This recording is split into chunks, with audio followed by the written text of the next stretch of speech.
कि भगवान कोई नहीं चाहता कि मैं पाप करूं, फिर भी न चाहते हुए लोग पाप कर देते हैं, और सब चाहते हैं कि मैं भजन करूं, लेकिन चाहते हुए भजन नहीं कर पाता। भगवान कृष्ण कहते हैं, अर्जुन जन्म जन्मांतर के पाप जो हृदय में बसे बैठे हैं, वो जबरदस्ती इस व्यक्ति को पापों की तरफ धकेल के ले जाते हैं। उत्तानपाद भी चाहता है कि मैं वैकुंठ प्राप्त कर लूं, पर क्या करे, मन की रुचि सुरुचि भटकाने लगी, हाथ पकड़ के फेंक दिया। अगर तू इस गादी पे बैठना चाहता है तो जंगल में जा, तपस्या कर,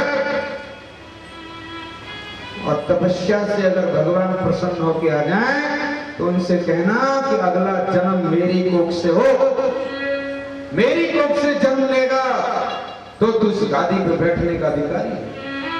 सौतेली मां के आघात रूपी वचन जो ध्रुव ने सुने, रोते हुए ध्रुव जी महाराज अपनी मां सुनीति के पास गए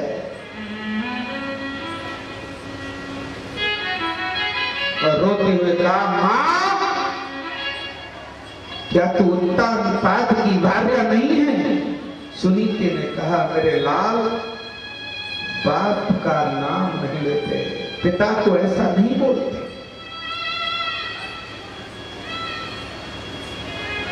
आज मुझे हाथ पकड़ के अपमानित करके उस गद्दी से मेरे को हटा दिया गया है, गोद से हटा दिया गया है। मैं ऐसी गोद में बैठना चाहता हूं मां, जिस गोद से मुझे कोई हटा न पाए। सुनीति ने कहा, मेरे लाल, वो गोद तो परमात्मा की है। ध्रुव ने कहा, मां वो परमात्मा की गोद मिलेगी कैसे? सुनीति ने कहा, मेरे लाल, वो तो तपस्या करने से ही मिलेगी।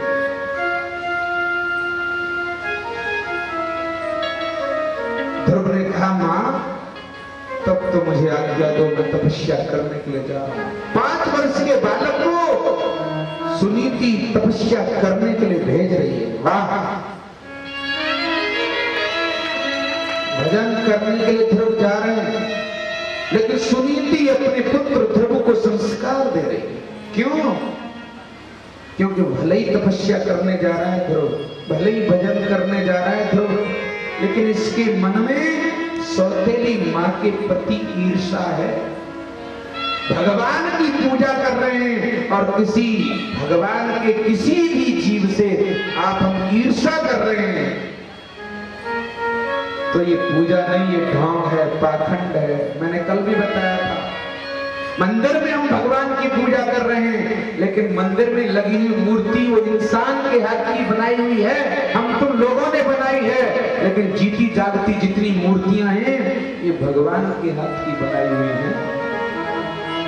भगवान के हाथ की बनाई हुई मूर्ति से हम ईर्षा कर रहे हैं, और पत्थर की मूर्ति की जाके हम पूजा कर रहे हैं जो हम लोगों ने बनाई है। ये पूजा नहीं, ये ढोंग है, पाखंड है।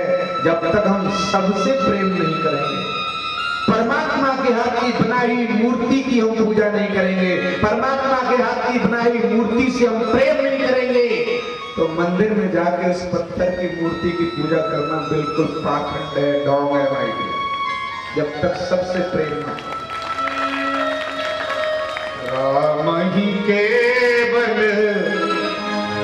प्रेम प्यारा, राम ही केवल प्रेम प्यारा, राम ही केवल प्रेम प्यारा, राम ही केवल प्रेम। सुनीति जानती है भले ही तपस्या करने जा रहा है, ऐसे भगवत प्राप्ति नहीं हो सकती। क्यों? क्योंकि इसके मन में सौतेली मां के प्रति ईर्षा है, और ईर्षा भक्ति में बाधक है। तुम कितने भी बड़े भगत हो, लेकिन तुम्हारे मन में किसी इंसान के प्रति ईर्षा है, तो ये ढोंग है माय डियर, पाखंड। कोई भक्ति नहीं है, ऊपर से दिखावा भले कर लो कि हम भगत हैं, अगर तुम्हारे मन में किसी के प्रति ईर्षा है तो जिससे ईर्षा कर रहे हो वो भगवान के हाथ की बनाई हुई मूर्ति है और ईर्षा भक्ति में बाधक है।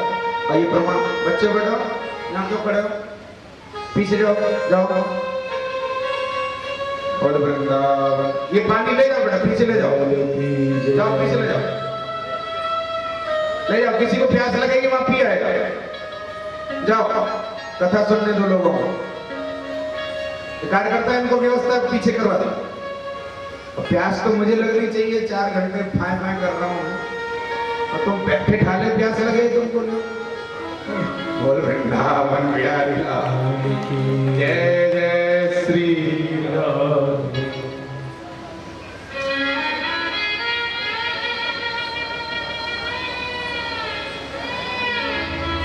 ईर्षा भक्ति में बाधक है। तुम्हारे मन में अगर किसी के प्रति ईर्षा है तो उसको मिटाओ, अगर भक्ति करनी हो तो।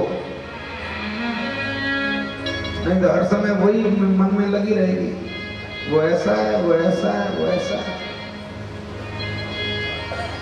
जब तक ईर्षा खत्म नहीं होगी तो भक्ति करना बेकार है। या तो फिर ईर्षा ही करो, भक्ति छोड़ो।